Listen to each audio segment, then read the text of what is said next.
Shabbat Shalom à tous, bienvenue au nom de à l'école de Yeshua. Nous voici donc au dernier mois de cette année spirituelle. Comme vous le voyez en fait à l'écran, ici vous voyez donc en haut à gauche c'est marqué 12e mois selon le calendrier du roi David, c'est-à-dire du 20 février au 22 mars 2022.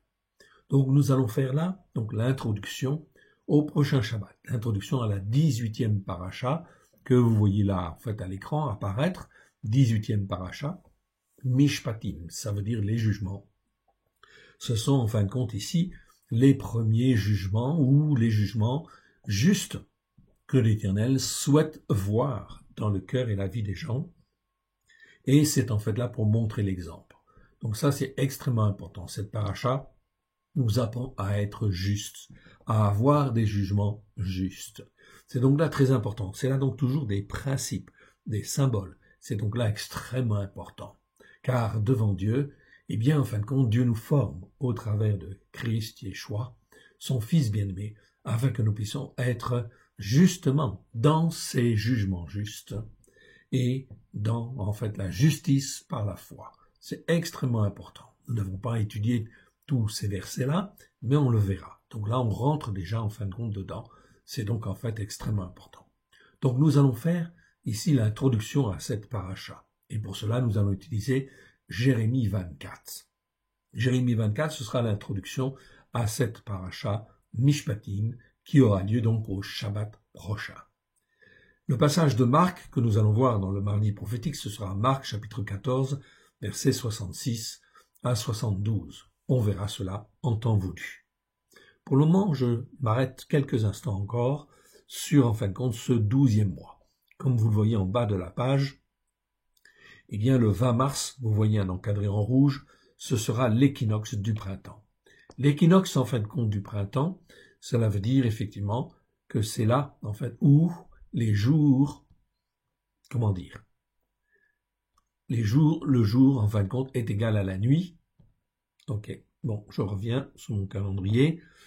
Donc, voilà, je reviens. Voilà, c'est l'équinoxe de printemps. Cet équinoxe de printemps, comme elle a lieu le 20 mars, ce sera donc en fait ici, cette année, comme un dimanche, bien évidemment. Eh bien, l'année se termine le 22 mars. Donc, comme je vous l'ai déjà dit, je le répète, c'est extrêmement important, car depuis la Genèse, les patriarches utilisaient un calendrier de type jubilé, comme celui-ci. Et en fin de compte, au temps de David, la même chose, jusqu'en fait Babylone. Donc le changement chez les Juifs du calendrier n'est intervenu qu'à partir du retour de Babylone, parce que les rabbins ont mis en place un nouveau calendrier lunaire, sous l'influence effectivement donc de Babylone. Mais on a toujours utilisé un calendrier solaire, et David en fait ici utilisait ce calendrier-là. Nous le savons car les gardes sacerdotales fonctionne avec un calendrier de type jubilé. De la même manière, Yeshua, quand il est venu, il utilisait un calendrier de type jubilé, un calendrier messénique, ainsi que ses disciples, qui ont enseigné dans les premiers, en fin de compte, siècles, ils utilisaient un calendrier, en fait, ici, de type jubilé, celui-là que vous avez sous les yeux. C'est pour ça que c'est très important. Donc, quand le Seigneur dit que la nouvelle année commence un mercredi, c'est toujours le mercredi qui suit l'équinoxe de printemps. Donc cette année, vous en verrez la démonstration. Donc ici, le 22 mars 2022, comme vous le voyez en bas à l'écran, c'est le 31e jour de ce 12e mois. Donc, la nouvelle année spirituelle peut commencer le 23 mars 2022 avec le mercredi de la semaine. C'est le 4e jour de la semaine. C'est donc extrêmement important. Là, on est dans le temps de Dieu. Le temps qui existe depuis la Genèse, c'est donc extrêmement important, car en fait ici, Dieu dit bien que le mois de la Pâque, eh bien, c'est le premier mois de l'année. Donc, le 5 avril au soir, mardi 5 avril au soir, eh bien, ce sera en fait la Pâque de l'Éternel. Et le fait que ce soit la Pâque de l'Éternel indique bien, selon Dieu, Dieu dit bien, c'est le premier mois de l'année. Pour Dieu, c'est le premier mois de l'année. Donc c'est une année spirituelle très importante, fondamentale. On est là dans les temps de Dieu. C'est donc là très important. Je vous encourage donc à suivre ce calendrier, évidemment, à l'apprendre, petit à petit, bien évidemment, afin de se caler dans le temps de Dieu. C'est extrêmement important car nous vivons des temps prophétiques où beaucoup de choses vont être bousculées parce que l'Éternel veut sauver. Même si l'homme n'écoute pas, persévère dans des mauvaises choses, eh bien Dieu, en fin de compte, veut sauver. Veut sauver, ok, et veut ramener à sa Torah. C'est donc extrêmement important. Nous allons faire une petite prière déjà, en fait ici, avant d'introduire, en fait, le chapitre 24 de Jérémie. Père très saint, nous te rendons grâce dans le précieux nom du choix. Merci pour ta bonté. Merci pour ta fidélité. Merci pour ta patience. Merci parce que tu veux nous apprendre. Tu veux que nous puissions marcher dans le temps de Dieu, dans ton temps à toi, car tu es le maître des circonstances, le maître du ciel, le maître de la terre, et c'est toi qui fais toutes les circonstances sur la terre, afin d'amener, en fait, pas à pas, d'amener le royaume messianique, le royaume de ton Fils bien-aimé, à la gloire de ton saint nom. Cela va se faire dans de grandes difficultés, de grandes souffrances, en fait aussi, nous le savons. Ta parole nous le dit, mais tu nous avertis, tu nous instruis, tu nous façonnes, afin que nous puissions nous attacher à toi, rien qu'à toi, le seul Dieu unique et vrai, le Dieu de la vie. Nous te rendons grâce dans le précieux nom des choix. Ouvre les yeux de nos cœurs, afin que nous puissions comprendre la largeur, la longueur, la hauteur, la profondeur de ta parole. Alléluia. Amen. Que l'Éternel Dieu vous bénisse et vous garde. Voyons donc ce que le chapitre 24 de Jérémie en fait nous instruit, nous donne. Jérémie 24, c'est Yirmiyahu. Okay. Ce n'est pas un chapitre qui est très long, en fait ici il ne fait que 10 versets, mais c'est d'une richesse extraordinaire. Vous allez voir. Je vais d'abord le lire en fait en entier, comme ça va vous donner un aperçu général. L'Éternel me fit voir 2 paniers de figues posés devant le temple de l'Éternel, après que Nebuchadnezzar, roi de Babel, fut emmené de Yerushalayim et conduit à Babel, Yekoniahu, fils de Yehoyakin. Yekoniahu, c'est Jéconia. Roi de Yehuda, les chefs de Yehuda, les charpentiers et les serruriers. L'un des paniers contenait des très bonnes figues, comme les figues de la première récolte, et l'autre panier de très mauvaises figues qu'on ne pouvait manger à cause de leur mauvaise qualité. L'Éternel me dit, « Que vois-tu, Yirmiyahu? Que vois-tu, Yirmiyahu » Je répondis, « Des figues. Des bonnes figues, les bonnes figues sont très bonnes. Les mauvaises figues sont très mauvaises et ne peuvent être mangées à cause de leur mauvaise qualité. » La parole de l'Éternel me fut adressée en ces mots. « Ainsi parle l'Éternel, l'Élohim d'Israël. Comme tu distingues ces bonnes figues, ainsi je distinguerai pour leur être favorable les captifs de Yehuda, de Juda, que j'ai envoyés de ce lieu dans le pays des Kasdim, des Chaldéens. Je les regarderai d'un œil favorable et je les ferai revenir dans ce pays. Je les établirai et je ne les détruirai plus. Je les planterai et ne les arracherai plus. Je leur donnerai un cœur pour qu'ils connaissent que je suis l'Éternel. Ils seront mon peuple et je serai Elohim pour eux, s'ils reviennent à moi de tout leur cœur. C'est donc bien une condition extrêmement importante, s'ils reviennent à moi de tout leur cœur. Et comme les mauvaises figues qui ne peuvent être mangées à cause de leur mauvaise qualité, dit l'Éternel, ainsi ferai-je devenir Tzidkiyahu, roi de Yehuda, ses princes, le reste de Yerushalayim, ceux qui sont restés dans ce pays et ceux qui habitent dans le pays de Mitzraïm. Je les rendrai un objet d'effroi, de malheur, pour tous les royaumes de la terre, un sujet d'opprobre, de sarcasme, de raillerie et de malédiction dans tous les lieux où je les chasserai. J'enverrai parmi eux l'épée, la famine et la peste, jusqu'à ce qu'ils aient disparu du pays que j'avais donné à eux et à leur père. Voilà donc un passage très difficile au demeurant, qui en fin de compte nous montre que l'Éternel juge son propre peuple. Dieu a jugé les 10 tribus du Nord, déjà, il y a un peu plus de 150 ans. C'était en 722 avant Jésus-Christ, avant l'ère chrétienne. Ici, nous sommes dans les années 600. Ok. Donc 600 ou 586 très précisément pour la destruction de Jérusalem. Eh bien, en fin de compte, ça fait 150 ans de plus. Mais est-ce que Judas s'est bien comporté, en fait, ici? Est-ce que Judas est revenu, en fait, à Dieu de tout son cœur, de toute son âme, de tout son esprit? Eh bien, non. Jérémie, que l'on voit là, nous sommes au chapitre 24, c'est-à-dire, en fait, à la moitié du livre de Jérémie, à peu près. Ok, Jérémie va prophétiser pendant, à peu près, un peu plus de 40 ans.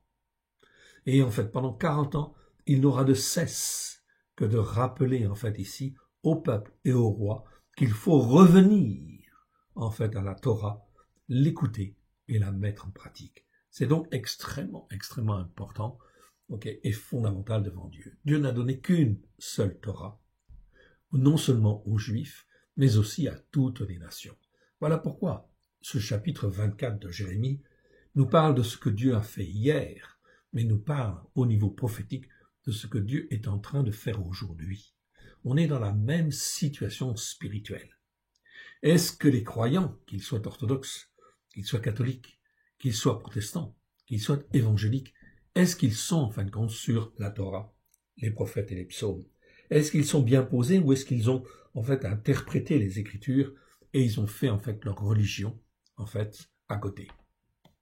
Et oui, bien sûr, nous sommes dans la même situation en réalité. Voilà pourquoi Dieu, en fait ici, reprend sévèrement en fait les hommes et les femmes, juge les pasteurs, nous l'avons vu la fois dernière, parce qu'ils n'enseignent pas comme il faut, comme il convient, en fait ici, la parole de Dieu. Et en fait, quand je dis la parole de Dieu, c'est bien la Torah, les prophètes et les psaumes, à la lumière de Yeshua, c'est-à-dire avec grâce et vérité. Mais la Torah ne change pas, c'est toujours la même. Revenons donc à ces versets. L'Éternel me fit voir 2 paniers de figues posés devant le temple de l'Éternel. Vous voyez ici le tétragramme. Le tétragramme est vocalisé Yeva. Okay. Yeva dans le texte hébreu, la plupart du temps, c'est vocalisé Yeva. Mais il n'y a pas que cette vocalisation-là. Il y a aussi Yevi, il y a aussi Yehovi, il y a aussi Yehovah, et aussi Yava, etc. Donc il y a différentes vocalisations. Donc c'est à titre indicatif. La vocalisation, en fait, la plus courante, c'est Yeva. Okay. Donc pour, en fait, le prononcer, comme on ne sait pas bien le prononcer, ce sont les rabbins qui ont mis en place cette vocalisation, en fait, dans le texte hébreu. Eh bien, effectivement, il peut y avoir des petites variantes d'une version hébraïque à une autre version hébraïque. Mais d'une manière générale, si vous voulez prononcer, en fait, ici, ce nom-là, vous dites, en fait, si vous voulez, vous pouvez dire l'Éternel. Car c'est celui qui était, qui est, qui sera. Ou c'est celui qui est, étant tout le temps le même. Ok, c'est l'Éternel. Donc la traduction, en fin de compte, l'Éternel, est une très bonne traduction. Elle vient des nations, oui, mais c'est une très bonne traduction. Elle donne bien, en fait, le sens de ce mot-là. Ou si vous voulez, vous pouvez dire, en fait, en hébreu, Yod et Vavé, si vous voulez. Ok. Donc, vous faites ce qui vous convient, en fait, ici. Il n'y a pas de problème, en fait, ici, majeur. Ok. Donc, vous pouvez dire l'Éternel. Moi, je dis souvent l'Éternel parce que c'est plus facile à comprendre pour les gens, en fait, ici, pour les croyants. Mais on peut dire Yod et Vavé, en fait, aussi, si on veut. Yod et Vavé, ce sont les lettres, en fait, en hébreu. L'Éternel me fit voir 2 paniers de figues posés devant le temple de l'Éternel, après que Nebuchadnezzar, dans nos Bibles en français, c'est écrit toujours Nebuchadnezzar. Ok. Nebuchadnezzar, roi de Babel, c'est-à-dire roi de Babylone. Nebuchadnezzar, en fin de compte, c'est effectivement la vocalisation la plus courante. Mais comme vous le voyez en fait à l'écran, la vocalisation de Nebuchadnezzar existe environ 62 fois, si ma mémoire est bonne. Mais dans 32 versets, eh bien la vocalisation est un petit peu différente. Comme vous le voyez en fait à l'écran, vous avez le nom en fait en hébreu ici, légèrement sur la droite, et on y prononce normalement Nevu-Rad-Retzar. Ok. Donc non pas Nebuchadnezzar, mais Nebuchadrezzar. Ok.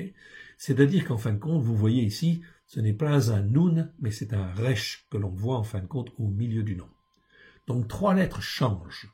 Le nom en fait de Nebuchadnezzar, au début, c'est en fait les lettres que vous voyez en fait en comment dire, en rouge, en fait, ici. Ok, ça, c'est écrit comme ça, Nebuchadnezzar.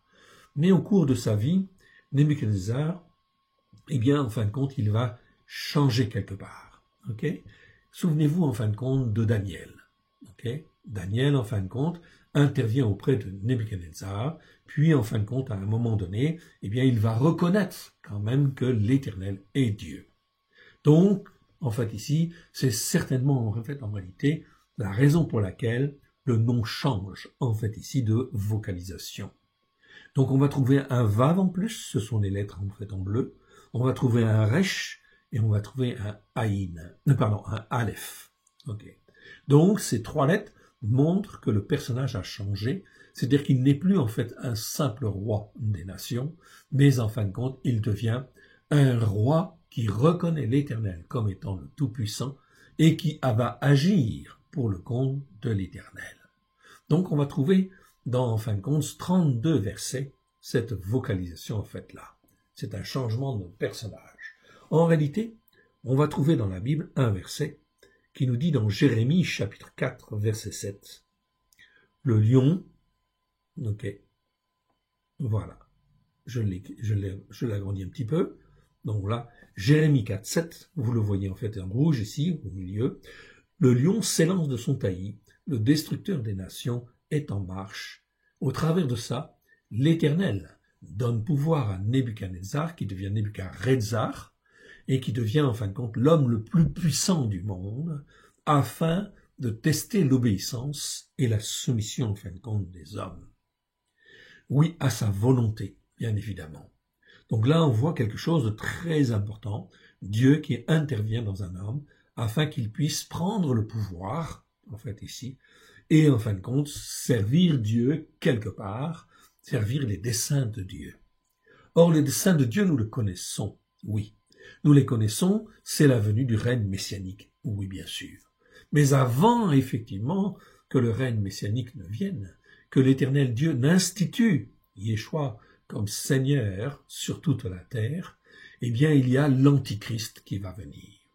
Et donc c'est un homme, oui bien sûr, qui en fin de compte va s'élever parmi les nations, parmi les rois des nations, et devenir en fait le roi des rois pendant en fait ici une période limitée, qui va être une période de 7 ans. Je vous renvoie bien sûr aux enseignements de l'Apocalypse et de Daniel que nous avons fait, où on voit très clairement que pendant 7 ans, l'Antéchrist, ok, je dis bien l'Antichrist, non pas l'Antéchrist, l'Antichrist, celui qui est contre Christ, vient en fin de compte dominer sur toute la terre et assujettir en fait ici la terre, ok, à son pouvoir. Cela fait partie des jugements de Dieu, cela fait partie en fin de compte de, comment dire, de la volonté de Dieu afin d'établir le règne messianique par la suite. C'est donc extrêmement important. Donc est-ce qu'on peut prier pour que l'Antéchrist ne vienne pas? C'est impossible. Est-ce qu'on peut prier pour que la peste ne vienne pas? Non, c'est impossible. Est-ce qu'on peut prier pour que la famine ne vienne pas? Non, cela viendra. Est-ce qu'on peut prier, en fait, afin que l'épée ne vienne pas? Non, ça viendra. Pourquoi? Parce que ça fait partie des jugements de Dieu, dans le but d'amener l'homme à s'attacher, en fait, à Dieu, d'être touché, en fait, par un esprit de repentance et d'apprendre à écouter Dieu, de reconnaître que l'Éternel Dieu est le Dieu du ciel, est le Dieu de la terre, et en fin de compte qu'il a donné une Torah qu'il faut écouter et qu'il faut mettre en pratique. C'est pour ça qu'il va dire, en fait, au verset 7, « Je leur donnerai un cœur pour qu'ils connaissent que je suis l'Éternel. Ils seront mon peuple et je serai Elohim pour eux. » C'est-à-dire, Elohim, ça veut dire le Dieu qui donne la vie, en fait, en abondance, qui donne plein de bénédictions pour eux. C'est ça que veut dire le mot Elohim. C'est donc très important. Et s'ils reviennent à moi de tout leur cœur, eh bien, c'est ce qui se passera. Voilà pourquoi Dieu va permettre que les choses s'enveniment d'une manière, en fait, assez grave, et même très grave. Il va juger la terre, il va juger les nations, il va juger les peuples. Voilà pourquoi nous rentrons dans une période prophétique extraordinaire comme le monde, bien sûr, ne l'a jamais connue. C'est donc extrêmement important, Regardez bien ce qui est marqué en fait ici. Donc, l'Éternel me fit voir 2 paniers de figues, posés devant le temple de l'Éternel, après que Nebuchadrezzar, roi de Babel, eut emmené Jérusalem et conduit à Babel Yehonyahu, c'est-à-dire Jéconia. Qui est Jéconia? Jéconia, eh bien, c'est le fils de Joachim. Il ne régna pas longtemps, parce que Dieu ne l'a pas permis. Koniahu, en fait, ici, n'existe que 2 fois dans les Écritures, dans Jérémie 22, 24 et Jérémie 22, 28, comme vous le voyez, en fait, à l'écran, au milieu de l'écran. C'est aussi, en fait, Yehonyahu, en fait, aussi. Donc, il porte plusieurs noms. Ici, vous le voyez, en fait, à l'écran. C'est la forme courte du nom de Jéconia, ou Jéconia, en fait, en français, la plupart du temps. Yehonyahu, c'est Jéconia, en fait, ici, ou Jéconias, dans certaines versions. Je vous le remets, en fait, ici. C'est un nom, le nom existe 7 fois, vous avez, en fait, ici, tous les versets. En réalité, il ne régna pas longtemps. Il régna 3 mois, mais il fit ce qui est mal, en fait, devant l'Éternel. On s'est écrit en petit, en fait, ici, mais je vous le dis, il régna 3 mois seulement. Parce qu'il avait un cœur extrêmement mauvais. C'était un adolescent, en fait, ici, mais un adolescent, enfin, un jeune adulte, mais qui faisait déjà ce qui est très mal devant Dieu. Donc Dieu ne va pas le laisser régner longtemps. Il va être remplacé par, en fait, Joachim, Joachim, non pas Joachim, mais Joachim. Donc les noms se ressemblent, c'est donc pas facile, mais les règnes vont être très courts, en fait, ici. Et il va être remplacé par Joachim, Et ensuite, il va être remplacé, en fait, par Tzidkiyahu, c'est-à-dire Sédécias, son oncle, qui va régner pendant 11 ans. Mais, en fait, lui non plus n'est pas, en fait, un homme qui, en fait, a un cœur pour servir Dieu. Alors, comme il a un cœur qui ne va pas servir Dieu, Dieu va le laisser régner pendant 11 ans, parce que c'est le temps de Dieu, et en fin de compte, eh bien, il va rendre Sédécias encore plus mauvais, en fin de compte, qu'il n'est. Pourquoi? Parce qu'il n'a pas un cœur pour se tourner vers l'Éternel. Donc là, on est dans une situation extrêmement importante au niveau prophétique, où Dieu sonde les cœurs des uns et les cœurs des autres, afin de les ramener à lui, s'il est possible. S'il est possible, Dieu sonde les cœurs. On ne cache rien, en fait, à Dieu. Dieu est le seul qui est capable de sonder les cœurs, de sonder les reins. Et il sonde si nous sommes capables de vouloir, en fait, revenir à lui. Et si dans notre cœur, il y a la moindre parcelle de volonté pour revenir vers Dieu, Dieu le voit. Donc Dieu va faire les circonstances pour qu'on se tourne vers lui et qu'on choisisse de le servir plus que de faire le mal. C'est donc extrêmement important, en fait, ici, vous allez le voir. Donc, Yehonyahu, fils de Jehoiakim, c'est-à-dire, en fait, ici, Joachim. Donc, attention au nom, parce que vous avez Joachim, en fait, aussi. Donc, Joachim, roi de Yehuda, c'est-à-dire de Juda. Donc, il emmena, en fin de compte, à Babylone, les rois, en fin de compte, ici, de Yehuda, plus, en fait, les chefs de Yehuda, et également les charpentiers et les serruriers. C'est curieux, en fin de compte, ici, on parle des charpentiers et des serruriers. Parce que c'est très important. En réalité, on traduit comme cela, en fait, en français, mais on ne sait pas, en fin de compte, aussi, parce qu'on ne sait pas trop comment le traduire autrement. Mais en fait, les charpentiers et les serruriers, voilà, en fin de compte, ce qu'il en est. En fait, il s'agit là de ceux qui sont sages dans la Torah. Ce n'est donc pas n'importe qui.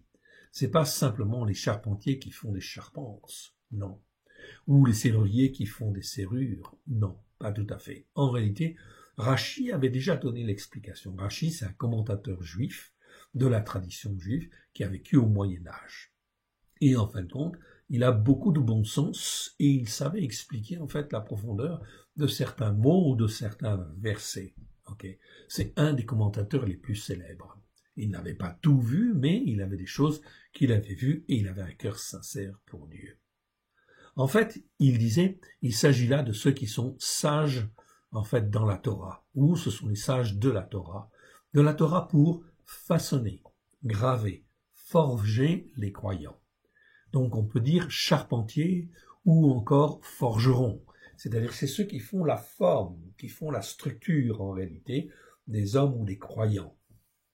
Ce sont des artisans en réalité qui viennent en fin de compte du mot rarash. Rarash qui existe 33 fois dans 33 versets, qui veut dire graver, qui veut dire former, qui veut dire façonner, etc. Okay ? Donc ça parle en fin de compte de l'artisan graveur, du charpentier, du forgeron, celui en fin de compte qui façonne. C'est-à-dire en réalité, eh bien c'est tous ceux qui enseignent les Écritures, mais qui enseignent les Écritures pas forcément d'une bonne manière. Donc là on voit, Dieu fait venir en fait Nebuchadnezzar afin en fin de compte d'emmener en captivité tous ceux qui sont comme des charpentiers ou des serruriers, mais qui ne sont pas en fin de compte comme des charpentiers que Dieu veut. Voilà pourquoi aussi Yeshua, en fait on dit que il était charpentier. En réalité parce que c'est lui qui en fait aussi façonne, fait la structure en fait ici. Donc c'est pas n'importe quel métier quelque part. Bien sûr qu'il faisait de la charpente parce que c'était son métier au niveau alimentaire, mais c'est pas pour rien qu'il a cette fonction en fait là, parce que c'est lui qui nous forme, qui nous façonne, qui nous instruit. Et on dit ensuite les serruriers. Ensuite viennent, ok, donc on va corriger un petit peu ici quand même. Ensuite viennent, pardon, j'ai dû mettre un N de plus.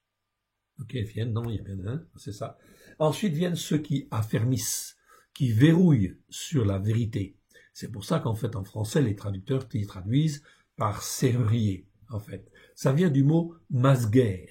Masguer qui n'existe que 7 fois dans 7 versets, mais qui parle en fin de compte ici de, de forteresse. Donc, ça peut être pour construire des choses solides dans lesquelles on est protégé, mais ça peut être aussi des places fortes, ça peut être aussi des prisons, c'est-à-dire ça nous enferme. Donc Dieu ne veut pas de ça, de ces faux charpentiers, de ces faux serruriers, ou de ces faux pasteurs, ou de ces faux prophètes, ou de ces faux responsables, si je puis dire. Dieu ne veut que des hommes et des femmes qui soient bien posés sur la Torah, les prophètes et les psaumes. Vous pouvez voir le commentaire de Rashi, justement, sur 2 Rois, versets 24-14, en fait, ici, si vous le voulez. Donc ici, revenons à notre texte. Donc on parle ici des charpentiers et des serruriers. L'un des paniers contenait des très bonnes figues, comme les figues de la première récolte, et l'autre panier de très mauvaises figues qu'on ne pouvait manger à cause de leur mauvaise qualité. Eh bien ici, mauvaise, en fait bonne, on comprend très bien, ça va de soi. Ici, l'autre panier contenait de très mauvaises figues. Okay, ici, c'est le mot ara, en fait, ici en hébreu. Je vous le montre. Okay, petit b. Non, je me suis trompé, c'est petit h. Voilà. C'est le mot ra. Ra, ça s'écrit avec un resh et un aïn, ou, en fin de compte, dans certains versets aussi, un resh, aïn et un e. Ok, ça existe 663 fois dans 623 versets. J'en ai déjà un petit peu parlé. Généralement, ra, ça nous parle, c'est un adjectif. Ça nous parle de ce qui est mal, de ce qui est mauvais. Et quand en fait ici, c'est ra'a, eh bien, c'est plutôt en fin de compte malheur, ou quelque chose en fin de compte de grave. Ce sont les malheurs qui viennent. Donc quand on dit en fin de compte qu'on n'écoute pas la parole de Dieu, la Torah, on n'écoute pas les enseignements en fin de compte de la Torah, on est sur une mauvaise voie. En fait, non. Le texte hébreu ne dit pas une mauvaise voie. Le texte hébreu dit sur une voie de malheur. C'est-à-dire qu'il va te conduire forcément et inévitablement en fait au malheur. Donc voilà pourquoi le mot ra'a, dont j'ai déjà parlé, existe, enfin je crois 280 fois à peu près, et en fait là il faut le traduire par malheur. On aura l'occasion de revenir dessus. Donc ici on parle de mal, de mauvais, en fait ici. Ok, très bien, je reviens à mon texte.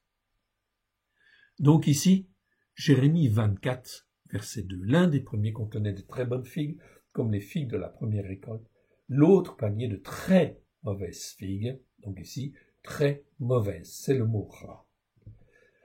ok, sont très mauvaises, ok, sont très mauvaises, ok, les mauvaises, ok, donc ra, sont des très mauvaises filles, ok, donc ici c'est bien le mot ra, et ne peuvent être mangées à cause de leur mauvaise qualité. Donc ici, on a encore en fait ici le mot ra, mais vocalisé en fait d'une autre manière. C'est traduit ici de mauvaise qualité. En fait, on pourrait dire parce qu'elles sont corrompues, parce qu'elles sont pourries quelque part. Okay, donc on ne peut plus en fait les manger. Donc le mot roi que je vous montre en fait ici maintenant, ici, vous le voyez en fait à l'écran, ici. Le mot ra en fait ici, quand c'est vocalisé ra en fait en hébreu, eh bien ça veut dire mal, mauvais. On est d'accord. Mais quand c'est vocalisé roa ici, dans 19 versets, 19 fois dans 19 versets, eh bien je trouve en fait le mot roa. C'est écrit les mêmes lettres, sauf que la vocalisation est différente. Et effectivement, dans ces 19 versets que vous avez là à l'écran, eh bien, on ne parle pas de choses mauvaises, mais de choses mauvaises de mauvaises. C'est-à-dire ce qu'il y a de pire, en fait, ici. C'est totalement corrompu, c'est totalement mauvais. La plupart du temps, dans ces versets-là, il faudrait traduire quand on parle de l'homme, qu'il agit selon une méchanceté morale et spirituelle. Donc c'est profond, c'est inclus en fait en lui-même. Donc on devrait parler de choses mauvaises, comme de la malice ou de la perversité, mais en réalité, c'est en fin de compte mieux de le traduire, comme je le dis là. Le mot roi exprime généralement la méchanceté au sens moral et spirituel, une dégradation morale et spirituelle, où se mêlent malice, perversité. D'accord. Donc ce mot-là, dans ces 19 versets, nous l'avons toujours traduit par méchanceté morale et spirituelle. C'est-à-dire une méchanceté, une manière de fonctionner où manifestement on voit que l'homme agit selon en fait une méchanceté morale, une méchanceté spirituelle, et là, c'est pas récupérable. C'est donc important parce que si j'apprends à juger comme Dieu juge, eh bien je m'aperçois qu'il peut y avoir des êtres qui sont en fait mus par une méchanceté morale et spirituelle, et ce n'est pas la peine, en fait ici quelque part, que j'essaye de les former ou de les façonner, parce qu'ils sont dans un état en fait irrécupérable quelque part. Bien sûr, Dieu est souverain, et c'est lui qui juge, il peut ramener, on est d'accord. Parce que Dieu dit dans Ézéchiel chapitre 33, verset 11, « Dieu ne veut pas la mort du méchant, et même celui qui est dans une méchanceté morale et spirituelle, donc à un degré de corruption en fin de compte intense, peut encore être sauvé par la grâce de Dieu. » Oui, l'Écriture nous le montre.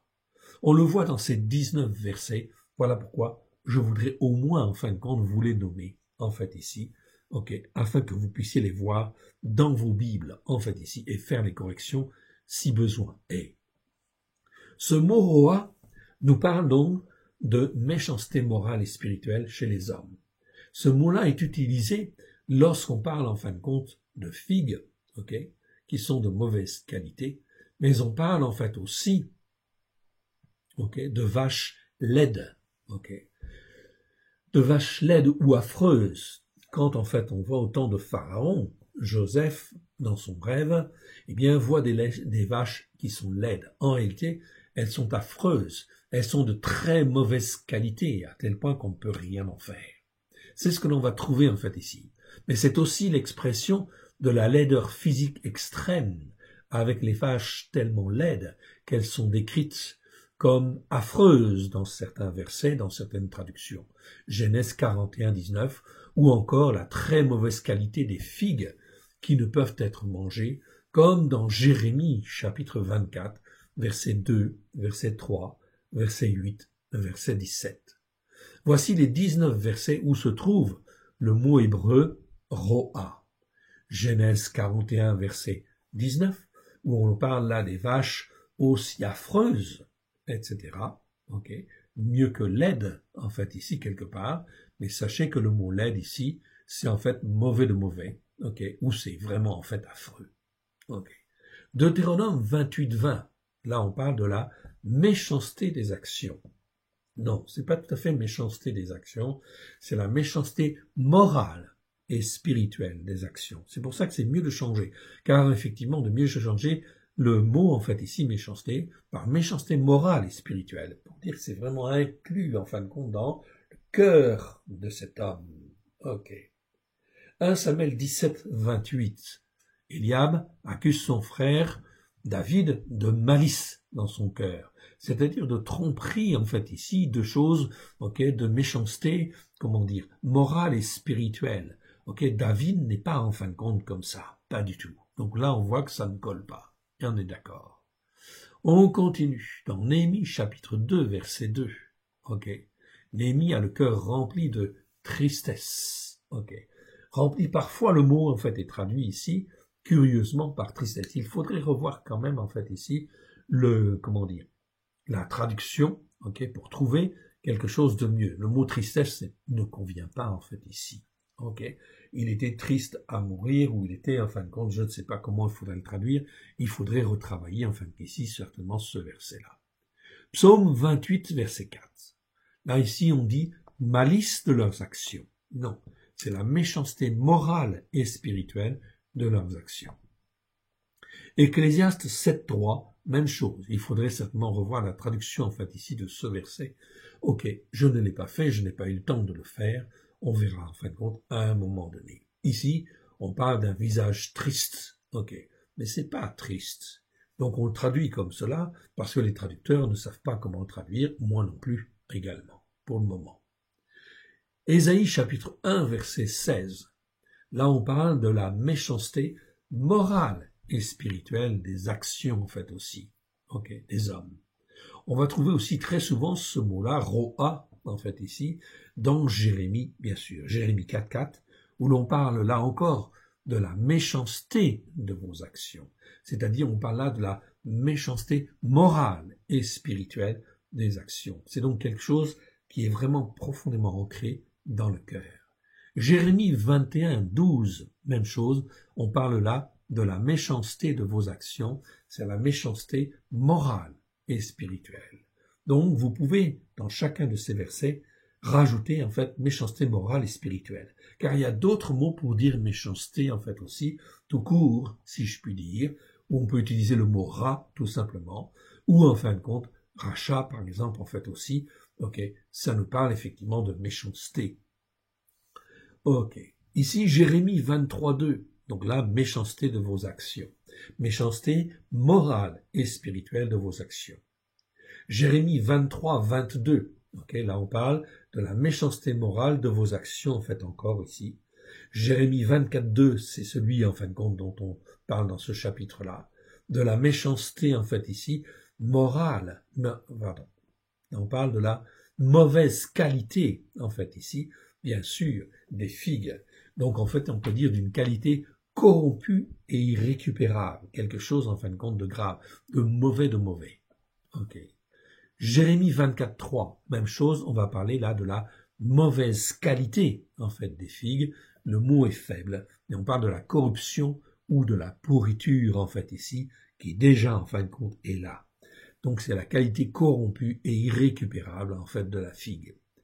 Jérémie 24.8, là on parle encore de la mauvaise qualité, bien sûr, des figues, c'est-à-dire la qualité corrompue et irrécupérable de ces figues. Donc quand Dieu il va, en fin de compte, il dit qu'il va rendre en fait Sédécias comme en fin de compte une figue corrompue et irrécupérable, c'est tout simplement parce que Sédécias n'a pas un cœur pour revenir vers Dieu, et pourtant Jérémie, Dieu envoie Jérémie auprès de Sédécias pendant 11 ans, en fait, ici. Eh bien, en fait, l'Éternel Dieu va susciter Jérémie pour, en fait, le faire revenir de sa mauvaise voie, de sa voie de corruption et de la voie dans laquelle il marche, qui l'amène, en fait, à un état irrécupérable, en fait, ici. Pourtant, Dieu agit, parce que Dieu ne veut pas la mort du méchant. On est bien d'accord. Et là, on le voit d'une manière très claire, d'une manière très nette. Dieu ne veut pas perdre les hommes. C'est pourquoi? Parce que dans son cœur et dans sa vie, dans le cœur de Dieu, c'est le Dieu de la vie. Il veut donner la vie et il ne pense en fait qu'à donner la vie pourvu que l'on écoute et que l'on mette en pratique, que l'on veuille écouter et que l'on veuille mettre en pratique. Donc Jérémie 24.3, on parle en fait ici encore des 24.8, pardon, j'ai vu, et 25, pardon. On est à Jérémie 25.5. Là, on parle de la méchanceté de vos actions. Là encore, c'est la méchanceté, en fait, ici, morale et spirituelle de vos actions. Jérémie 26.3, encore une fois, méchanceté morale et spirituelle de leurs actions. Jérémie 29.17, on parle là des figues de très mauvaise qualité, ok? Donc de la qualité corrompue et irrécupérable dans laquelle en fait ils sont. Jérémie 44.22 parle encore de la méchanceté de vos actions, méchanceté morale et spirituelle.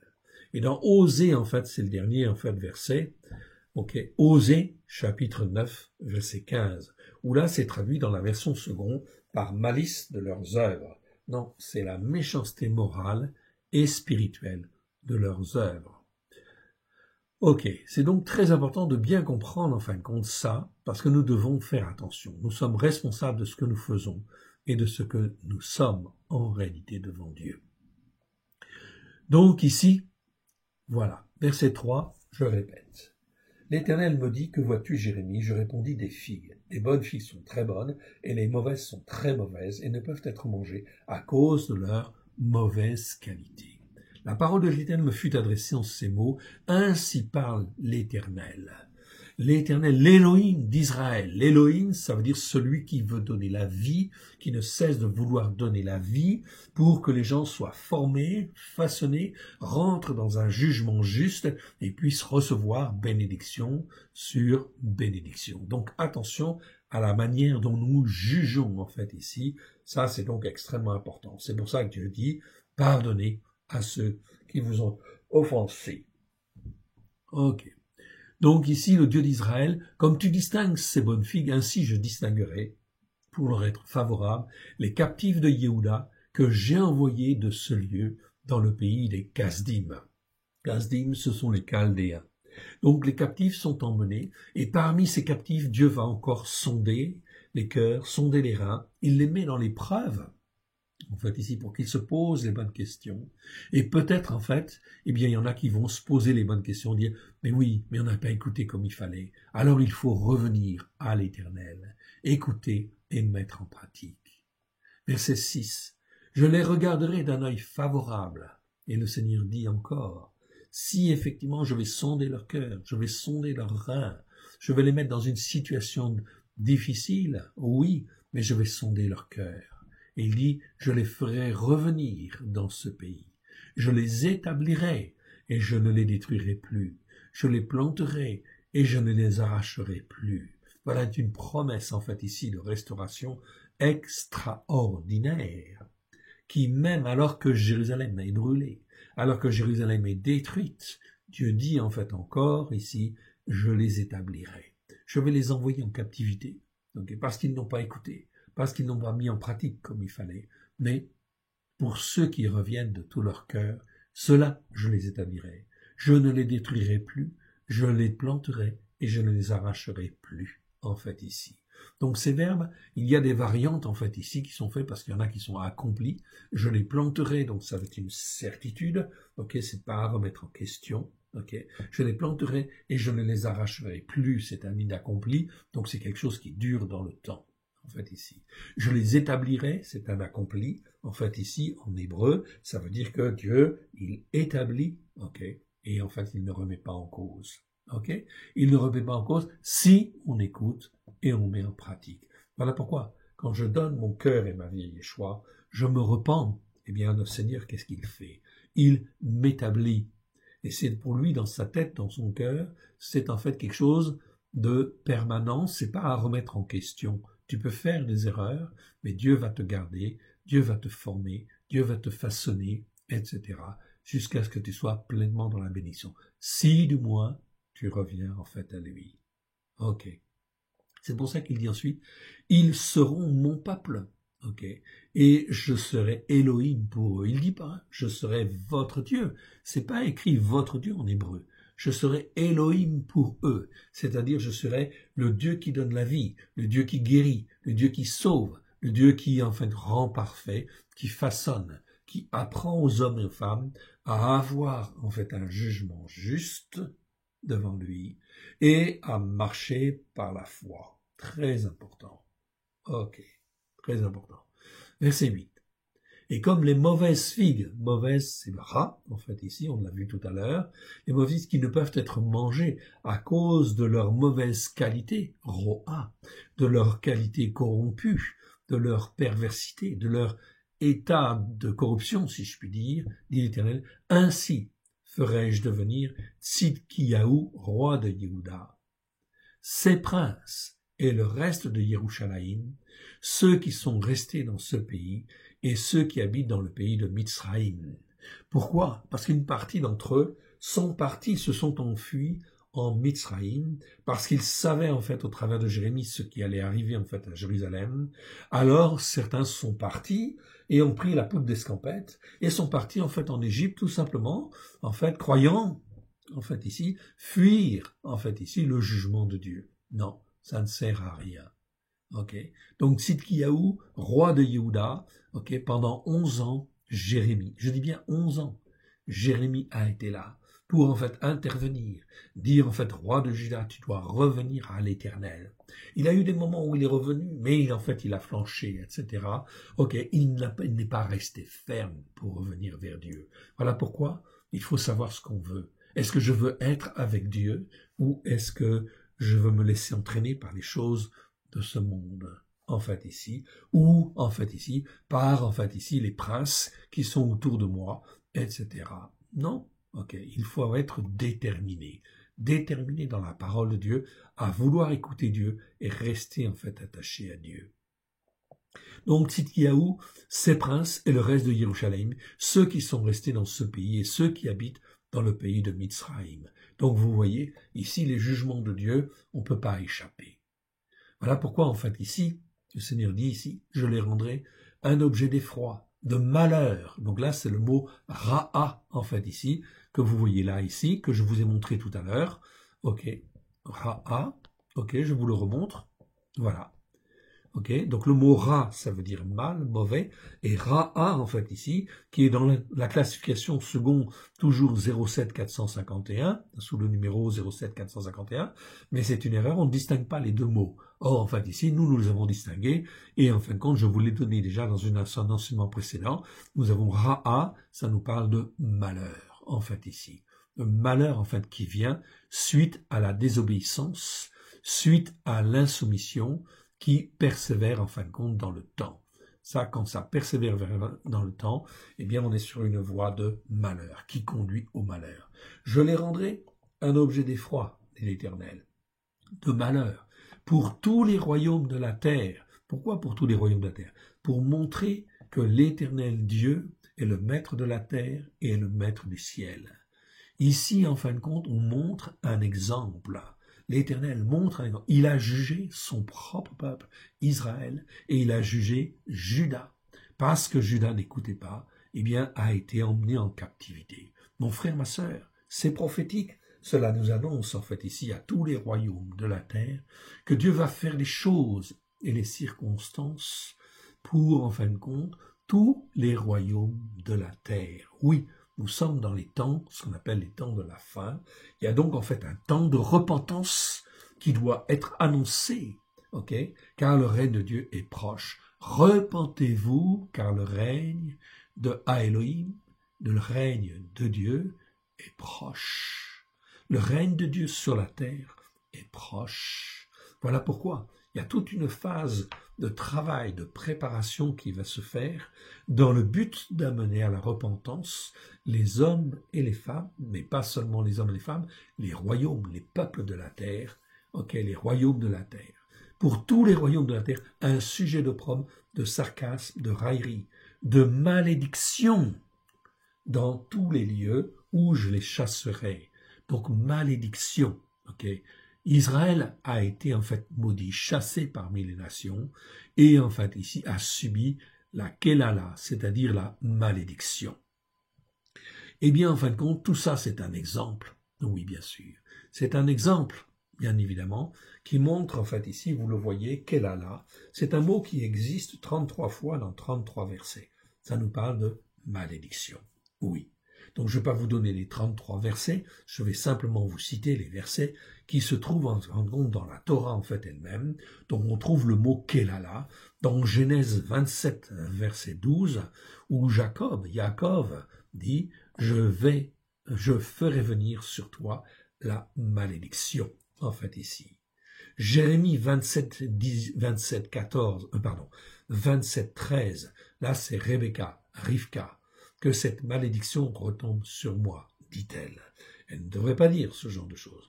Mais en réalité, parce qu'elle le dit, c'est ce qui va se passer, ça va retomber sur elle, et elle va mourir, bien évidemment. Pas tout de suite, mais la malédiction, en fait, est là. Elle a été posée. Ok, Moshe, ok, ici, Moshe dans Deutéronome 11, 26. Ok, 11, 26, ok. Je mets devant vous la bénédiction et la malédiction. Donc ici, en fait, Moshe, il parle en fait au peuple. Et il explique en fait tous les enseignements de la Torah.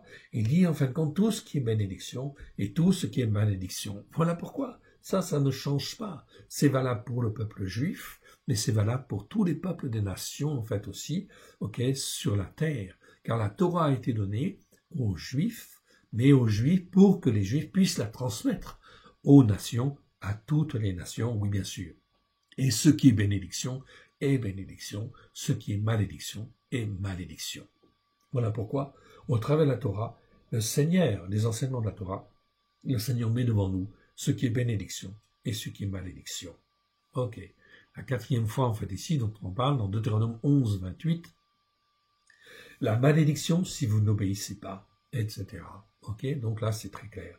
Si vous n'obéissez pas. Si on n'obéit pas, en fait, à la parole de Dieu, à la Torah, aux enseignements de la Torah, ok, je peux dire que je suis catholique, je peux dire que je suis protestant, que je suis évangélique et que je suis sauvé. Mais tu es toujours sur la malédiction si tu n'écoutes pas la Torah pour la mettre en pratique. Donc, résultat des courses, tu es dans l'iniquité et tu n'es pas lavé, en fait, contre des iniquités.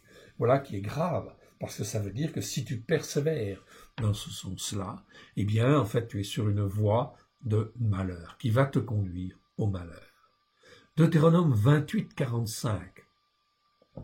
Toutes ces malédictions. Là, on dit bien, en fait, on parle dans la Torah de toutes les malédictions. Deutéronome 29, verset 27. Toutes les malédictions écrites de ce livre, en fait, ici. Donc ça, c'est le mot Kelala, en fait, ici, que l'on trouve. Deutéronome 31. La bénédiction et la malédiction que je mets devant toi. Okay. Deutéronome 30, 19. J'ai mis devant toi la vie et la mort, la bénédiction et la malédiction. Dieu n'a rien caché, en fait, aux hommes, qu'ils soient juifs ou non juifs. Deutéronome 30, verset 19. J'ai mis devant toi la vie et la mort, la bénédiction et la malédiction. Choisis. Voilà pourquoi ce chapitre est extrêmement important. En fait, il nous demande de choisir dans les temps qui viennent. Voilà, en fait, pour les versets de la Torah, c'est-à-dire les 5 premiers livres. Ensuite, on passe à Josué 8, 34. Josué lut toutes les paroles de la Torah, les bénédictions et les malédictions aussi. Tout simplement pour que l'homme soit bien au courant. Donc, quand je lis la Torah, voilà pourquoi. C'est extrêmement important de lire la Torah, bien évidemment, parce qu'elle va nous instruire sur ce qui est malédiction, sur ce qui est bénédiction. Voyons en fin de compte maintenant le dernier verset. Okay. Dans tous les lieux où je les chasserai. Okay.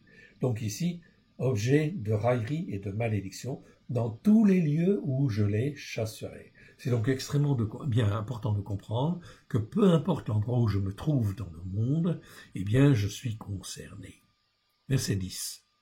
J'enverrai parmi eux l'épée, la famine et la peste, jusqu'à ce qu'ils aient disparu du pays que j'avais donné à eux et à leur père. Voilà un jugement terrible que Dieu donne, en fait ici, à Juda. J'enverrai l'épée, la famine et la peste. Oui. Eh bien, en fait, ces 3 mots-là sont très importants. Ok. Ce sont, en fin de compte, bien sûr, des calamités, évidemment. Ok. Ce sont des malédictions, différentes formes de malédictions. L'épée, la famine et la peste. Voyons, si vous le voulez, quelques instants, en fait, ici, ces mots-là. Le mot Rérev. Rérev, c'est l'épée. Ok. Rérev, ça existe, en fait, ici, 413 fois dans 372 versets. Ok. C'est l'épée, comme dans Genèse 3, 24. C'est ainsi qu'il chassa Adam, et il mit à l'orient du jardin d'Éden les chérubins qui agitent une épée. Épée, c'est Rérev, flamboyante pour garder le chemin, en fait, de l'arbre de vie. Donc, c'est l'épée, ça peut être l'épée spirituelle. Oui, bien sûr. Quand on dit que la parole de Dieu, c'est l'épée, en fait, ici, c'est ça. C'est bien le mot Rérev, en fait, ici. Donc, le mot épée peut revêtir différents sens. Ça peut être l'épée physique. Ok. Donc, dans Genèse 27, verset 40, tu vivras de ton épée, et tu seras asservi à ton frère, mais en errant, en fait, librement ça et là, tu briseras ton joug de dessous son cou. Ok. Donc ici, on voit différentes expressions, en fait, du mot épée, oui, bien sûr. Ok. Donc, ça peut être aussi la dispute, bien sûr, dans une famille, c'est l'épée, ou ça peut être la guerre, en fait, ici, comme par exemple aujourd'hui, en fait, ici, entre l'Europe et, effectivement, en fait, ici, l'URSS. Eh bien, on voit quoi? L'épée, en fait, s'agite, se réveille, quelque part. C'est la guerre. Ok. Donc, la guerre, en fait, aussi, c'est une expression de l'épée, en fait, aussi. Tout ce qui touche, en fin de compte, à l'épée, en fin de compte, aux armes, eh bien, effectivement, c'est traduit, en fait, en hébreu par épée. C'est l'épée. Ça peut être aussi simplement, comme je l'ai dit tout à l'heure, simplement la dispute, en fait, ici, entre les uns et entre les autres. C'est l'épée qui est sortie. Ensuite, ça, c'est un fléau. Oui, bien sûr. C'est un grand fléau. Un fléau qui a différentes tailles, différentes mesures. Une épée, en fait, dans une famille, eh bien, en fait, c'est la dispute, c'est la discorde, c'est la division. Oui, bien sûr, ça peut aller jusqu'à la division. Ça peut aller jusqu'au meurtre aussi, bien sûr. Ok. Tout ça, c'est l'épée. Donc, il y a différents degrés, en fait, ici, de l'expression de l'épée. Ra'av, en fait, ensuite. Ra'av, en fait, ici, c'est le deuxième mot. Ça existe 108 fois dans 88 versets. C'est la famine ou la faim. Donc, comme son nom l'indique, c'est en fin de compte la famine ou la faim. Comme dans Genèse 12, 10, il y eut une famine dans le pays, et Abraham descendit en Égypte pour y séjourner, car la famine était grande dans le pays. Okay. Donc, ce n'est pas en fin de compte que Abraham méritait la famine. C'est parce que Dieu voulait qu'il aille en Égypte, tout simplement. Donc, en fait, quand la famine, en fait, est là, eh bien, on peut être obligé, effectivement, de partir. Donc, il faut prier, bien sûr, et être là où Dieu veut que l'on soit. Donc, oui, bien sûr. Okay. Et comprendre, en fin de compte, que Dieu peut agir sur les peuples, sur les nations, au travers de ces fléaux, mais ça ne veut pas dire que nous, personnellement, nous sommes visés. Mais dans ces fléaux-là, eh bien, nous devons servir, en fin de compte, de témoignage, de ramener les gens, en fin de compte, aussi à la Torah, aux prophètes et aux psaumes, à la lumière de Yeshua, oui, bien sûr. Donc la famine, nous ne le voyons pas encore beaucoup, effectivement, en fait, en France ou en Europe, mais vous allez le voir. Tout simplement parce que, eh bien, il y a des choses qui manquent à certaines périodes, on l'a vu, ok, et ça va manquer en fait aussi. Pourquoi? Parce que l'économie mondiale est de plus en plus touchée, oui, bien sûr. Donc, en fait, ici, des problèmes d'approvisionnement, des problèmes de production, en fin de compte, de ceci, de cela. Donc, on verra apparaître, en fait, ce genre de choses. Ce sont des fléaux que, malheureusement, en fin de compte, qui vont arriver. Je reviens un petit peu aussi sur l'épée. L'épée, c'est aussi la dispute, en fait, aussi la dispute sociale. C'est aussi, en fait, la dispute, comment dire, politique, en fait, aussi, quelque part. C'est l'épée qui vient. Comme en France aussi, une forme d'épée qui va venir, c'est effectivement que la France sera divisée en deux grosses parties, si vous voulez. Donc, il y a une France, en fin de compte, très socialisante, humaniste, etc., pro-arabe, quelque part, donc sous l'influence, en fait, du lion, quelque part, et il y a, en fait, une France qui devient, en fait, fascisante, qui devient extrême droite, qui devient, en fin de compte, aussi très agressive, etc., et qui est, en fait, l'expression du léopard. Mon frère, ma sœur, On sait très bien que la France est un pays limitrophe entre l'influence du léopard et l'influence, en fin de compte, du lion qui vient par le sud et l'influence du léopard qui vient du nord. Le léopard, la dernière expression du léopard au niveau national, c'est le nazisme. Oui, bien sûr.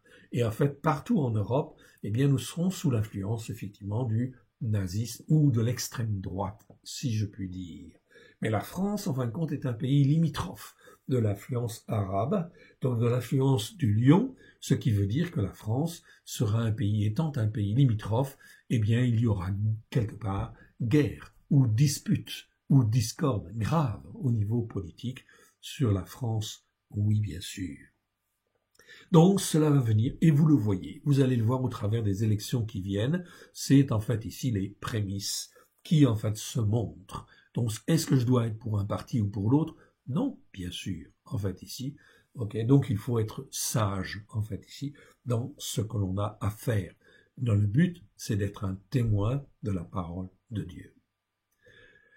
Ça, c'est le deuxième fléau. Le premier fléau, c'est l'épée. Deuxième fléau, c'est la famine. Troisième fléau, c'est la peste des vers. J'avais déjà, en fin de compte, fait un enseignement là-dessus. Des vers, c'est un mot qui existe 49 fois dans 48 versets. Vous le voyez en fait apparaître à l'écran ici. Des vers, ça traduit en fait par peste. En réalité, ce mot en fait exprime l'idée de quelque chose qui se propage de proche en proche, qui rend triste, calamiteux, qui sépare, isole, ou contamine. Ce mot est très souvent traduit par peste dans les Écritures, sauf dans la 5e plaie où les traducteurs ont traduit par mortalité, etc. Mais en réalité, c'est tout ce qui contamine, tout ce qui rend, en fait, qui touche à la santé, en fait, ici, et qui contamine d'un pays, en fait, à l'autre. Donc, comme on a vu, en fin de compte, ici, Jérémie le dit, la calamité, en fait, ici, ou la peste va de pays en pays, de nation, en fait, en nation. Cela veut dire que les fléaux sont déclenchés. Donc, depuis plus de 2 ans déjà, le fléau de la peste, au travers du Covid, est répandu et, en fait, ne s'en va pas. Donc, Dieu envoie 3 fléaux principalement, en fait, ici. C'est l'épée, c'est la famine et c'est la peste. Et on le remarque, en fait, ici, dans Jérémie. Je voulais attirer votre attention, en fait, ici. Les 3 fléaux, en fait, ici, l'épée, la famine et la peste, sont mentionnés dans plus de 26 versets comme des châtiments à la désobéissance. Je vais vous le montrer. Ici. Les 3 fléaux, l'épée, la famine, la peste, sont mentionnés dans plus de 26 versets comme des châtiments à la désobéissance et l'insoumission qui perdure, aux enseignements de la Torah. C'est donc extrêmement important de comprendre cela, car nous rentrons dans une phase prophétique où justement il convient de se poser en fait les bonnes questions et de se revenir en fait à la Torah pleine de grâce et de vérité. Ici vous avez les principaux versets, je ne vais pas en fin de compte ici tous les voir, ce serait trop compliqué.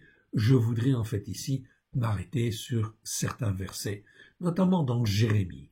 Jérémie 24:10, c'est celui que nous voyons là. J'enverrai parmi eux l'épée, la famine et la peste, jusqu'à ce qu'ils aient disparu du pays que j'avais en fin de compte donné à eux et à leur père. Mon frère, ma sœur, il va y avoir beaucoup en fin de compte de choses qui vont arriver. Et ces fléaux vont entraîner en fait ici, bien sûr, des émigrations, des émigrations importantes.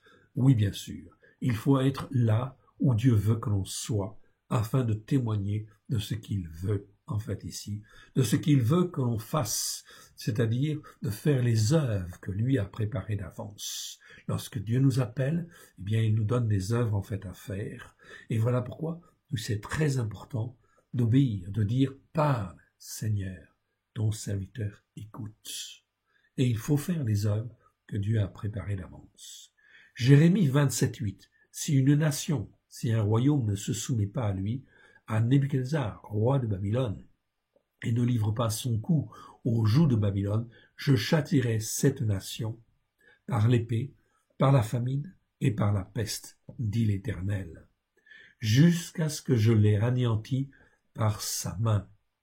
C'est donc extrêmement important. On voit donc là des jugements qui sont en fait absolument terribles. Mais il faut prendre conscience. Le but de Dieu, c'est de ramener à la Torah, d'écouter et de mettre en pratique. Jérémie 29, 17. Ainsi parle l'Éternel des armées. Voici, j'enverrai parmi eux l'épée, la famine et la peste, et je les rendrai semblables à des figues affreuses qui ne peuvent être mangées à cause de la mauvaise qualité, de leur mauvaise qualité. Voilà ce qui est écrit dans la version second, en fait, ici. On peut corriger, on passera sur ces versets de toute façon, puisqu'on viendra, en fin de compte, à un moment donné, au chapitre 29, bien sûr, de Jérémie. Nous sommes là au chapitre 24. Jérémie 29, 18. Je les poursuivrai par l'épée, par la famine, par la peste, je les rendrai un objet d'effroi pour tous les royaumes de la terre. Ok. Un sujet de malédiction, de désolation, de moquerie et d'opprobre parmi toutes les nations où je les chasserai. Voilà comment Dieu a traité son peuple bien-aimé, Juda en fait ici. Pourquoi? Parce qu'il persévérait à ne pas écouter et à ne pas mettre en pratique. Jérémie 32, verset 24. Vous le voyez, j'agrandis en fin de compte ici pour que vous puissiez bien le voir. Okay? Voici les terrasses s'élèvent contre la ville. Les terrasses, ce sont en fin de compte les bâtiments en bois que l'on faisait en fin de compte à étage pour assiéger, passer au-dessus des murailles, etc. Alors les soldats, ils rentraient à l'intérieur, c'était des terrasses protégées, on mettait des soldats à l'intérieur, puis en fin de compte, ils montaient par des escaliers, ils étaient protégés, jusqu'à ce que la terrasse soit amenée près de la muraille, et soit à hauteur de la muraille, de manière à ce que les assiégeants puissent rentrer, en fin de compte, ici, dans la ville assiégée. Jérémie 32, verset 24. Ainsi les terrasses s'élèvent contre la ville et la menacent. La ville sera livrée entre les mains des Chaldéens qui l'attaquent. Ici, en fin de compte, des Kasdim. Chaldéens, ce sont, bien sûr, les Babyloniens, mais c'est la puissance occulte qui est derrière, en fait, ici, quelque part. Donc Dieu se sert, effectivement, de tout ce qu'il a sous la main pour, en fin de compte, ici, accomplir sa volonté. Il veut que Jérusalem soit prise, donc les forces du mal vont, en fait, ici, s'exprimer, oui, bien sûr, pour que Jérusalem soit prise, soit asservie et emmenée en captivité. Et pourtant, c'était le peuple choisi de Dieu. Mais il n'écoute pas. 42 ans où Jérémie, en fait, ici parle. Il n'y a pas eu que Jérémie. Jérémie, en fin de compte, c'est pendant la période, en fait, là.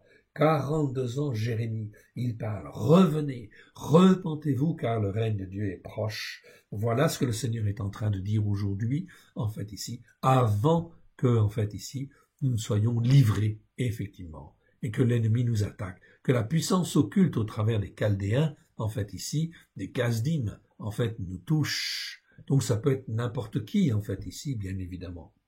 Vaincu par l'épée, par la famine, par la peste. Vous voyez, on retrouve les trois fléaux principaux, en fait, ici. Et il y en a un quatrième, on verra tout à l'heure, mais les principaux fléaux, c'est en fait l'épée, la famine et la peste. Ce que tu as dit est arrivé, et tu le vois. Jérémie 32, 36, et maintenant ainsi parle l'Éternel, le Dieu d'Israël, sur cette ville, ok, dont vous dites, elle sera livrée entre les mains du roi de Babylone, vaincue par l'épée, par la famine, par la peste. Jérémie 34, verset 17. Sédécias hésite, mais il ne persévère pas dans la bonne voie. Sédécias, Tzidkiyahu, eh bien, en fin de compte, Jérémie va lui parler, oui, bien sûr. Il va écouter à un moment donné. Il hésite, mais il ne persévère pas dans la bonne voie. C'est pourquoi ainsi parle l'Éternel. Vous ne m'avez point obéi.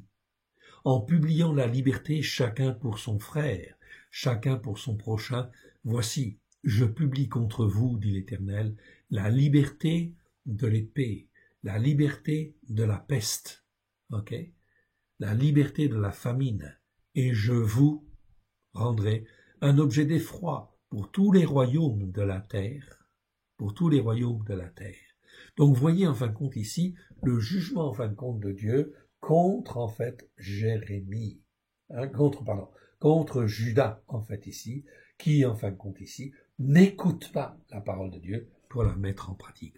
Mon frère, ma sœur, il n'y a qu'une seule Torah qui a été donnée sur le mont Sinaï. Et cette Torah, en fin de compte, eh bien, elle a été donnée aux Juifs et à toutes les nations, afin de découvrir ce qui est bénédiction et malédiction. Yeshua, quand il est venu, il a vu effectivement, en fait, que l'homme était pécheur. Et effectivement, il a payé le prix. Il a été rendu coupable. Il a, en fin de compte, payé de son sang.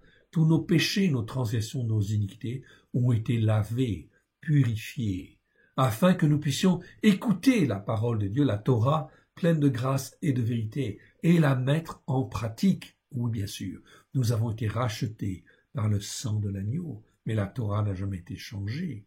C'est pour ça que Yeshua le dit lui-même, Matthieu chapitre 5, verset 17. « Je ne suis pas venu pour abolir la Torah et les prophètes, je suis venu pour l'accomplir. » Et le mot accomplir veut dire quoi?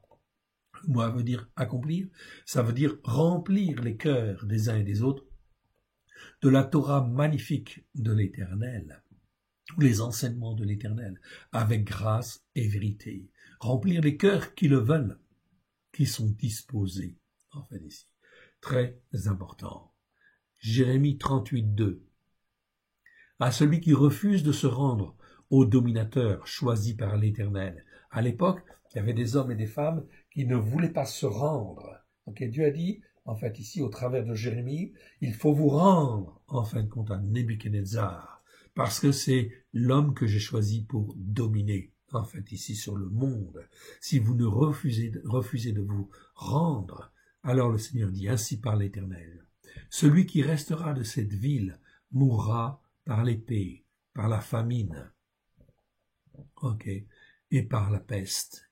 Mais celui qui sortira pour se rendre aux Chaldéens, aux Kasdim, aura la vie sauve, sa vie sera son butin, et il vivra. Dieu promet que celui qui va se rendre, en fait ici, il aura la vie. Jérémie 42, 17. Cela ne sert à rien de fuir. Certains sont même partis, en fait, en Égypte, sont partis à l'étranger.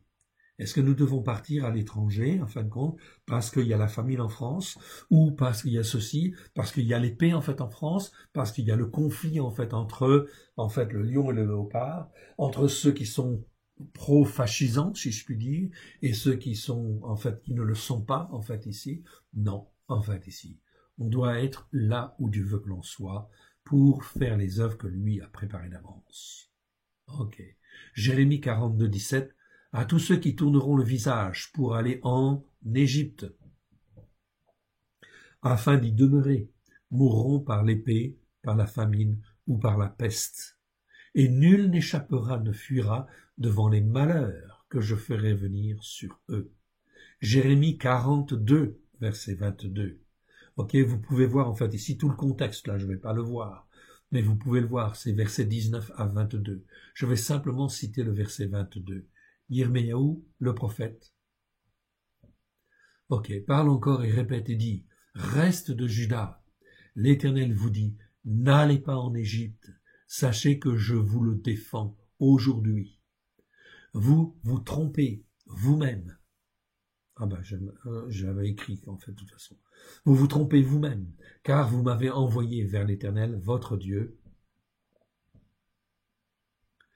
en disant, intercède en notre faveur auprès de l'Éternel, notre Dieu. Fais-nous connaître tout ce que l'Éternel, notre Dieu, dira, et nous le ferons. Je vous l'ai déclaré aujourd'hui, mais vous n'écoutez pas la voix, en fait ici. Vous n'écoutez pas la voix de l'Éternel, votre Dieu, ni tout ce qu'il m'a chargé de vous dire. Sachez maintenant que vous mourrez par l'épée, par la famine ou par la peste, dans le lieu où vous allez, en fait, où vous voulez aller pour y demeurer. C'est donc en fait ici extrêmement clair. Donc Jérémie leur parle d'une manière claire et d'une manière nette. On continue en fait avec Jérémie. Jérémie 44, verset 13. Je châtierai ceux qui demeurent au pays d'Égypte, comme j'ai châtié Jérusalem, par l'épée, par la famine, par la peste. C'est donc en fait extrêmement important. Encore quelques versets en fait ici. Ézéchiel, en fait, ici, chapitre 5, verset 12. Jugement contre Israël, contre Jérusalem, car elle a violé et méprisé mes manières de juger, mishpat, c'est-à-dire la façon de juger que Dieu donne. Okay, le mot mishpat, en fait, existe plus de 400 fois. Voilà pourquoi, en fait, quand Dieu donne des exemples, il faut juger de telle manière ou telle manière. Si on ne juge pas de telle manière, on ne juge pas selon la justice de Dieu. Okay, et on doit juger selon ses règles. Et mes règles, c'est marqué ruka, en fait, ici. C'est pas ordonnance, c'est mes règles, en fait, en réalité. J'exercerai mes jugements, mishpat. Okay, 1/3 de tes habitants mourra de la peste et sera consumé par la famine au milieu de toi. 1/3 tombera par l'épée autour de toi, et j'en disperserai 1/3 à tous les vents, et je tirerai l'épée derrière eux. C'est terrible ce verset. C'est terrible, terrible, terrible ce verset. Voyez donc ce que Dieu est capable de faire, et ce que Dieu, en fin de compte, est à même de faire dans les temps qui viennent.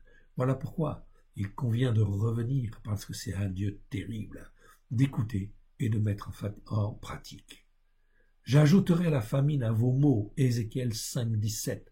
J'enverrai contre vous la famine et les bêtes féroces, qui te priveront d'enfants. Alors là, on a les bêtes féroces. Traduction, en fin de compte, que l'on trouve dans la seconde. Bêtes féroces. En réalité, ce sont des hommes de malheur, des hommes qui attirent en fait le malheur.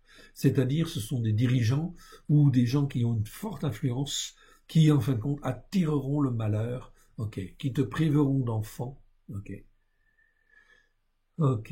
La peste et le sang passeront au milieu de toi. Je ferai venir l'épée sur toi. C'est moi l'Éternel qui parle. Ézéchiel 6, 11. Ainsi parle le Seigneur l'Éternel. Frappe de la main, frappe du pied, et dit hélas sur toutes les méchantes abominations de la maison d'Israël, qui tombera par l'épée, par la famine et par la peste. Ézéchiel 6, 12, c'est pareil. Ézéchiel 7, 15. Là on parle encore des jugements. L'épée au dehors, la peste et la famine, ou par l'épée dedans, en fait ici. Celui qui est au champ mourra par l'épée. Celui qui est dans la ville sera dévoré par la famine et par la peste, etc. Ézéchiel 12, 16. Il y aura des réchappés.